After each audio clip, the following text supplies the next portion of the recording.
ఈరోజు Siddipet Congress party camp కార్యాలయంలో జరుగుతున్న పత్రికా విలేకరుల సమావేశానికి విచ్చేసినటువంటి పత్రికా సోదరులందరికీ, ఎలక్ట్రానిక్ మీడియా సోదరులందరికీ, నాతో పాటు కాంగ్రెస్ పార్టీ ఈ విలేకరుల సమావేశంలో పాల్గొన్నటువంటి జిల్లా మహిళా కాంగ్రెస్ అధ్యక్షురాలు లక్ష్మి గారికి, సీనియర్ నాయకులు దాసంజయ్ గారికి, మైనార్టీ జిల్లా అధ్యక్షులు కలీముద్దీన్ గారికి, కౌన్సిలర్ ఎల్ఎం యాదవ్ గారికి, అర్బన్ మండల అధ్యక్షులు భిక్షపతి గారికి, యూత్ కాంగ్రెస్ ప్రెసిడెంట్ వహాబ్ గారికి, ఎన్ఎస్యుఐ జిల్లా ప్రెసిడెంట్ అజ్మత్ గారికి, వివిధ కాంగ్రెస్ పార్టీ నాయకులందరికీ నమస్సుమాంజలు తెలియజేస్తూ, ఈరోజు ముఖ్యంగా రాష్ట్రంలో మున్సిపల్ ఎన్నికలు జరుగుతూ ఉన్నాయి.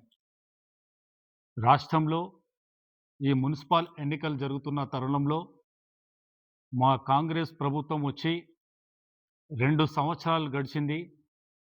ఈ 2 సంవత్సరాల్లో మా ముఖ్యమంత్రి రేవంత్ రెడ్డి గారు అనేక సంక్షేమ పథకాలు చేసి ప్రజలకు మేలు జరిగే విధంగా గత 10 సంవత్సరాల బీఆర్ఎస్ పాలనలో ప్రజలను ఏ విధంగా హింసించిర్రో, ప్రజలు ఎంత బాధపడ్డారో వాటికి అన్నిటికీ భిన్నంగా కాంగ్రెస్ ప్రభుత్వం వచ్చిన తర్వాత సంక్షేమ పథకాలు తీసుకొచ్చి రైతులకు రుణమాఫీ విషయంలో కానీ, ఉచిత బస్సు కానీ, 200 యూనిట్ల కరెంటు ఉచితం కానీ, ఇందిరమ్మ ఇల్లులు ప్రతి నియోజకవర్గానికి 3500 ఇల్లులు ఇచ్చిన ఘనత కాంగ్రెస్ ప్రభుత్వానికి.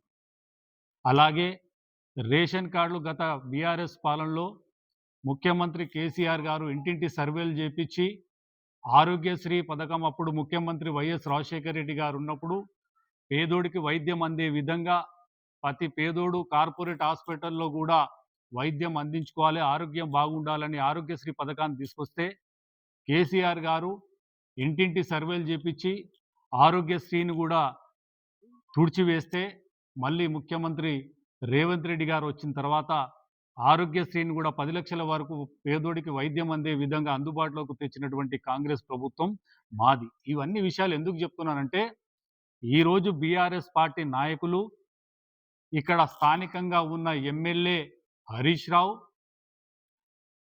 ప్రజల మేలును పక్కన పెట్టి సిద్దిపేట ప్రజలను పూర్తిగా మర్చిపోయి గెలిచిన తర్వాత సిద్దిపేట ప్రజలకు, ఓటర్లకు అందుబాటులో లేకుండా పక్క జిల్లాల్లో ఎక్కడనో పర్యటించుకుంటూ నువ్వు సిద్దిపేట ప్రజలు నిన్ను గెలిపించి ఎమ్మెల్యేగా ఇక్కడ పెడితే నువ్వు ఎక్కడనో మెదక్లనో, రామంపేటలోనో, నర్సాపూర్లోనో, గజ్వేల్లో తిరుగుతూ ఉంటే, పట్టంచెల్లో తిరుగుతూ ఉంటే ఈరోజు అంటే నీ స్థాయి నువ్వు ఏమనుకుంటున్నావు అంటే నేనేదో ముఖ్యమంత్రి స్థానంలో నువ్వు ఊహించుకుంటా ఉన్నావు.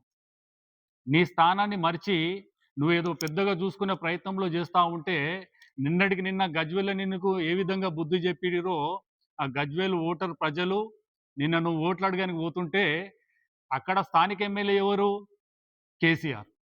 కేసీఆర్ ప్రజలను ఓటు అడగడానికి కూడా అహంకార ధోరణితోని ఫామ్ హౌస్లో వండుకుంటే ఇక్కడ ఎమ్మెల్యే ప్రాతినిధ్యం వహిస్తున్నటువంటి హరీష్ రావు గజ్వేల్లో ఓట్లు అడిగితే అప్పుడు ఆ ఏదైతే డ్యాము కింద కిష్టాపూర్ తోగుట్ట మండలంలోని ఏదైతే బాధితులంతా ఉన్నారో ఈరోజు గజ్వేల్లో నివాసం ఉంటున్నారు, పునరావాసం కల్పిస్తుంది ఈ ప్రభుత్వం. వాళ్ళని ఓటడడానికి పోతే గజ్వేల్ ప్రజలు ఏం చేసిరు? నేను చెప్పులతో స్వాగతం పలికిరు, చెప్పులు విసిరేసి నీకు స్వాగతం పలికి బుద్ధు రావాలని తీసుకొచ్చిరు. అయినా కూడా హరీష్ రావుకు సిగ్గొస్తలేదు. నువ్వు ఏదో ఊహించుకుంటున్నావు. సేమ్ గజ్వేల్లో ఏదైతే చెప్పులు నీ మీద విసిరిర్రో అదే సిద్దిపేటలో కూడా రానున్న మున్సిపల్ ఎన్నికల్లో కూడా కాబోతా ఉంది. మిస్టర్ హరీష్ రావు అని హెచ్చరిస్తా ఉన్నా.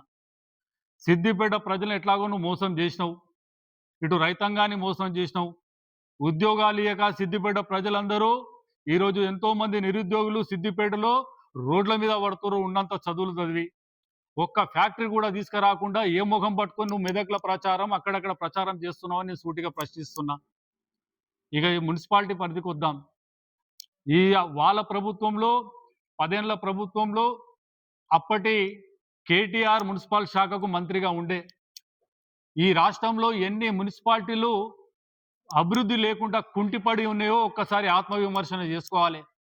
ఒకప్పుడు గ్రామాలలో పోవాలంటే మన గ్రామాలలో అంతా అభివృద్ధి లేక, రోడ్లు లేక, లైట్లు లేక, సరైన డ్రైనేజ్ వ్యవస్థ లేక, మంచినీటి సదుపాయాలు లేక గ్రామాలంతా కుంటిపడి ఉన్న తరుణం ఒక తరుణంలో ఉండే. కానీ ఈ మున్సిపల్ శాఖ మంత్రి కేటీఆర్‌గా ఉన్నప్పుడు అన్ని మున్సిపాలిటీలు రాష్ట్రంలో 119 నియోజకవర్గంలో అన్ని మున్సిపాలిటీలు కూడా కుంటిపడి ఉన్నాయి. ఎక్కడ చూసినా కూడా మున్సిపాలిటీలో అంధకారం. మన పక్కకున్న మున్సిపాలిటీ దుబ్బాక చూడండి. ఇంకా ఏ ఏ మున్సిపాలిటీ కన్నా మీరు పోండి. ఇప్పటికి కూడా సీసీ రోడ్ల నిర్మాణాలు లేవు మున్సిపాలిటీలలో. డ్రైనేజ్ వ్యవస్థ పూర్తిగా విఫలం చెందింది. లైట్ల సదుపాయం లేదు. మంచినీటి సదుపాయం లేదు. ఇలాంటి కుంటుపడి వ్యవస్థ మున్సిపాలిటీలకు బడ్జెట్ కేటాయించకుండా, మున్సిపల్ శాఖకు సరైన బడ్జెట్ కేటాయించకుండా, మున్సిపాలిటీలను అభివృద్ధి చేయకుండా వెనుకబడి చేసినటువంటి నీచమైన చరిత్ర బీఆర్ఎస్ పార్టీ ప్రభుత్వం అప్పుడు చేస్తున్నటువంటి ప్రభుత్వం. కానీ మా ప్రభుత్వం వచ్చినాక 2 సంవత్సరాల కాలంలోనే ఈరోజు గ్రామాలతో పాటు మున్సిపాలిటీలు కూడా అభివృద్ధి చెందాలని ప్రతి గ్రామాలలో ఇన్ఛార్జ్ మినిస్టర్ ద్వారా 119 నియోజకవర్గాలలో మేము ఆ పాట ఈ పాట చూడకుండా అన్ని గ్రామాలు అభివృద్ధి చేయాలని ప్రతి నియోజకవర్గానికి దాదాపు ముఖ్యమంత్రి రేవంత్ రెడ్డి గారు వచ్చిన తర్వాత కొన్ని వందల కోట్ల నిధులు కేటాయించి గ్రామాలు అభివృద్ధి చేసుకొని ఈరోజు మున్సిపాలిటీతో సహా పోటీతత్వానికి గ్రామాలు ముందంజలో ఉన్నాయి. నేను ఒకటే కోరుతా ఉన్నా, నిన్నటికి నిన్న సిద్దిపేట నియోజకవర్గానికి కూడా మా ఇన్ఛార్జ్ మినిస్టర్ మంత్రివర్యులు వివేక్ వెంకటస్వామి గారి దృష్టికి తీసుకెళ్లి ఈ సిద్దిపేట మున్సిపాలిటీకి కూడా 18 కోట్లు నిధులు శాంక్షన్ చేసుకున్నాం. ఎందుకనంటే సిద్దిపేట అభివృద్ధి చెందాలనే ఉద్దేశంతో ప్రపోజల్ తీసుకుపోయి మంత్రి గారికి ఇచ్చేసి సీఎం గారి దృష్టికి తీసుకుపోయి సిద్దిపేట మున్సిపాలిటీ అభివృద్ధి చెందాలని 18 కోట్ల రూపాయలు మేము తెచ్చుకున్నాం. త్వరలోనే ఎలక్షన్ కోడ్ అయిపోయిన తర్వాత మంత్రి వివేక్ వెంకటస్వామి గారు సిద్దిపేటకు వచ్చి ఆ 18 కోట్లు సిద్దిపేటకి ఏవైతే శాంక్షన్ అయినాయో దానికి కూడా శిలాపాలకం ఏర్పాటు చేసి ఇనాగ్రేషన్ చేయబోతా ఉన్నారని తెలుపుతా ఉన్నా. ఇప్పుడు ముఖ్యంగా ఓటర్ మహాశయులను ఒకటి అడుగుతా ఉన్నా, అందరికి దయచేసి ఒకటి, ఓటు మనకు ఇచ్చిన ఆయుధం. ఓటు అనేది మన భవిష్యత్తు నిర్ణయించే ఆయుధం. ఓటు అనేది మన గ్రామాలు అభివృద్ధి చేసుకోవడానికి జరుగుతున్నటువంటి ఓటక్కు, మన పట్టణాలు మన వార్డులు అభివృద్ధి చేసుకునే ఓటక్కు. ఈరోజు బీఆర్ఎస్ పార్టీ నాయకులు బావొక దిక్కు బామ్మడిది ఒక దిక్కు. ఇటు ఎట్లాగో సిరిసిల్ల ఓడిపోతా ఉన్నాం. హరీష్ రావు ఎక్కడైతే కాలు పెడుతుండో అన్ని స్థానాలు ఓడిపోతా ఉన్నాయి. సర్వే రిపోర్ట్లు చెప్తా ఉన్నాయి. గజ్వేలు పోతే అక్కడ కూడా కాంగ్రెస్ వస్తూ ఉంది. దుబ్బాకు పోయినా దుబ్బాకులో కాంగ్రెస్ ప్రభంజనం జరుగుతూ ఉంది. నువ్వు మెదక్లో తిరుగుతా ఉన్నావు. మెదక్లో మా హనుమంతరావు గారు ఉన్నారు. అక్కడ డైనామిక్ ఎమ్మెల్యే రోహిత్ గారు ఉన్నారు. అక్కడ కూడా రామంపేటలో కానీ మెదక్లో కానీ కాంగ్రెస్ రాబోతా ఉంది. సిద్దిపేటలో రానున్న ఎన్నికల్లో కూడా సిద్దిపేట మున్సిపాలిటీని కూడా కాంగ్రెస్ కైవసం చేసుకోబోతా ఉంది. ఎప్పుడు ఎన్నికలు వచ్చినా సిద్దిపేట 43 వార్డులలో కాంగ్రెస్ పార్టీ శ్రేణులు సిద్ధంగా ఉన్నారు. నాయకులు సిద్ధంగా ఉన్నారు. ఈ పండుగ శివరాత్రి అయిపోయిన తర్వాత, ఎన్నికల కోడ్ అయిపోయిన తర్వాత సిద్దిపేటలో ఎన్నికల శంఖారావం మోగించి ప్రతి వార్డులో కాంగ్రెస్ పార్టీ జెండా ఆవిష్కరణ చేయబోతా ఉన్నాం. ప్రజల వద్దకు పోతా ఉన్నాం. సిద్దిపేటలో ముఖ్యంగా ఈ హరీష్ రావు ప్రజలను ఏ విధంగా మోసం చేసిండు, నాలాలు ఎట్లా కబ్జా చేసిండు, మోరీలు ఎట్లా కబ్జా చేసిండు, అక్రమ కట్టడాలకు ఏ విధంగా మున్సిపాలిటీలో అప్పుడు బీఆర్ఎస్ పార్టీ నాయకులు డబ్బులు దోసుకొని అక్రమ కట్టడాలకు ఏ విధంగా ఈరోజు పర్మిషన్లు ఇచ్చిర్రు, ఇవన్నీ మేము ఒక పాంప్లెంట్ల రూపంలో సిద్దిపేటలో హరీష్ రావు చేసిన మోసాలు, అక్రమాలు, భూ కబ్జాలు అన్నిటినీ పాంప్లెంట్ల రూపంలో మేము ప్రింటింగ్ చేపించి సిద్దిపేటలో 43 వార్డులలో door to door campaign Congress party శ్రేణులు చేయబోతా ఉన్నాం. ఈరోజు మీ బీఆర్ఎస్ పాలనలో ఎట్లాగో మురికి కాలువలు మొత్తం మీరు మూసేయించారు. మురికి కాలువలను మూసేయించి మురికి కాలువల పక్కనే మీరు బిల్డింగ్లు కట్టిర్రు, పెద్ద పెద్ద అపార్ట్మెంట్ కట్టిర్రు, కమర్షియల్ బిల్డింగ్లు కట్టిర్రు. నేను ఓటర్లను ఒక్కడిని అడుగుతా ఉన్నా, ఇప్పుడు మంచి అవకాశం మనకు వచ్చింది. కాంగ్రెస్ ప్రభుత్వం 2 సంవత్సరాలైనా కూడా మంచి పథకాలు తీసుకొచ్చి ప్రజలకు పోతా ఉన్నాం. మనకు అభివృద్ధి జరగాలంటే ఈ మురికిని తూడ్చేద్దాం. కొత్త ప్రభుత్వంలో కొత్త నాయకత్వాన్ని, కాంగ్రెస్ ప్రభుత్వం బలపరిచినటువంటి నాయకత్వాన్ని ఈ ఉమ్మడి మెదక్ జిల్లాలో ఎక్కడ కాంగ్రెస్ పార్టీ రాష్ట్రంలో కానీ ఉమ్మడి మెదక్ జిల్లాలో కానీ ఎక్కడ కాంగ్రెస్ పార్టీ అభ్యర్థులు కౌన్సిలర్గా పోటీ చేసి మీ గడప గడపకు తిరుగుతా ఉన్నారు, రాష్ట్రంలో చేసినటువంటి అభివృద్ధి కార్యక్రమాలను ప్రజల వద్దకు తీసుకొచ్చి ఒక మంచి విశ్వాసాన్ని, నమ్మకాన్ని ప్రజలలో ఏదైతే ముమ్ము చేస్తున్నారో వారికి రేపు ఇయ్యాలటికి ఎన్నికల ప్రచారం అయిపోతా ఉంది.